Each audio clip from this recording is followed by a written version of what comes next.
Assalamu alaikum warahmatullahi wabarakatuh. Dear viewers, you are watching my YouTube channel All in Quran Hadith 6692. امید ہے آپ خیریت سے ہوں گے. آج کی اس ویڈیو میں انشاءاللہ تعالی ہم یہ سیکھیں گے کہ ہماری دعائیں قبول کیوں نہیں ہوتی اور کیا وجہ ہے کہ کچھ لوگ اولاد کے طلبگار ہوتے ہیں، کچھ بیٹیوں کے، کچھ بیٹوں کے. اگر بیٹا یا بیٹی نہ ملے تو what should we do now, ہمیں کیا کرنا چاہیے؟ تو آئیں سنتے ہیں without any wasting the time کہ اگر بالفرض دعا کی قبولیت کا اثر ظاہر نہ ہو، دعائیں مانگتے ہوئے ایک عرصہ ہو گیا ہے، دعا قبول ہی نہیں ہو رہی، تو کیا کریں؟ تو حرف شکایت زبان پہ نہیں لانا. ہماری بھلائی کس بات میں ہے، ہمارے لیے کیا بہتر ہے، کہ اس کو یقینا اللہ عز و جل ہم سے زیادہ بہتر جانتا ہے. ہمیں ہر حال میں پاک پروردگار عز و جل کا شکر گزار بندہ بن کر رہنا چاہیے. وہ بیٹا دے تب بھی اس کا شکر، بیٹی دے تب بھی اس کا شکر ادا کرنا چاہیے، دونوں دے تب بھی شکر اور نہ دے تب بھی اللہ کا شکر ادا کرنا چاہیے. ہر حال میں شکر اور شکر ہی ادا کرنا چاہیے. پارہ 25 میں سورہ شورا ہے، اس میں آیت نمبر 49 اور 50 میں اللہ تبارک و تعالیٰ ارشاد فرماتا ہے: لِلَّهِ مُلْكُ السَّمَاوَاتِ وَالْأَرْضِ يَخْلُقُ مَا يَشَاءُ يَهَبُ لِمَن يَشَاءُ إِنَاثًا وَيَهَبُ لِمَن يَشَاءُ الذُّكُورَ أَوْ يُزَوِّجُهُمْ ذُكْرَانًا وَإِنَاثًا وَيَجْعَلُ مَن يَشَاءُ عَقِيمًا إِنَّهُ عَلِيمٌ قَدِيرٌ. ترجمہ کمزور ایمان: اللہ ہی کے لیے ہے آسمانوں اور زمین کی سلطنت، یعنی بادشاہی اللہ کے لیے ہے، سدا بادشاہی اللہ تعالیٰ کے لیے ہے. پیدا کرتا ہے جو چاہے، جسے چاہے بیٹیاں عطا فرمائے، جسے چاہے بیٹے دے یا دونوں ملا دے، بیٹے اور بیٹیاں، اور جسے چاہے بانجھ کر دے. بے شک وہ علم و قدرت والا ہے.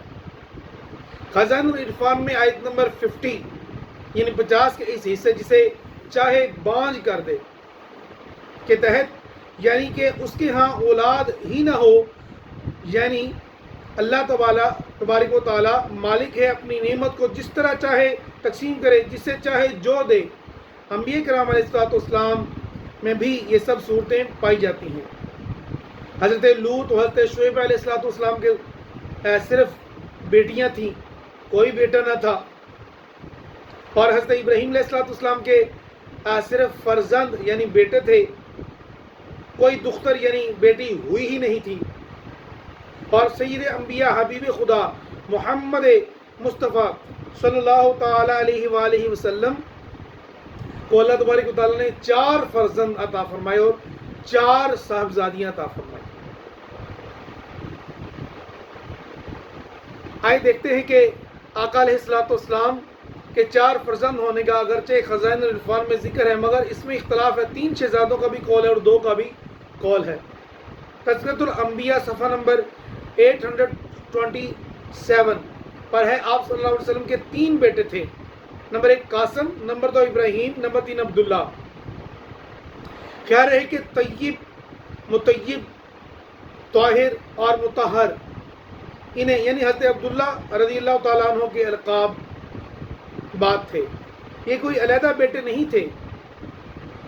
حضرت علامہ عبد المصطفیٰ اعظمی رحمۃ اللہ تعالی سیرت مصطفیٰ صلی اللہ علیہ وسلم بہت ہی پیاری کتاب ہے. اللہ تعالیٰ ہمیں پڑھنے کی یہ توفیق عطا فرمائے اور ہمارے یہ اسکول کالج یونیورسٹی کے نصاب میں اللہ کرے یہ شامل ہو جائے، ہمارے بچے اس کو پڑھیں، آقا کی سیرت کو جانیں. اس میں پیج نمبر 687 پر ہے. اس بات پر تمام مورخین یعنی کہ جو ہسٹری رائٹر ہیں ان کا اتفاق ہے، وہ ایگری ہیں اس بات پر کہ حضور علیہ السلام کی اولاد کی تعداد 6 تو یقیناً ہے. 2 فرزند حضرت قاسم، ابراہیم اور 4 صاحبزادیاں، حضرت زینب اور حضرت رقیہ رضی اللہ تعالیٰ اور حضرت ام کلثوم، حضرت فاطمہ الزہرا رضی اللہ تعالیٰ عنہن.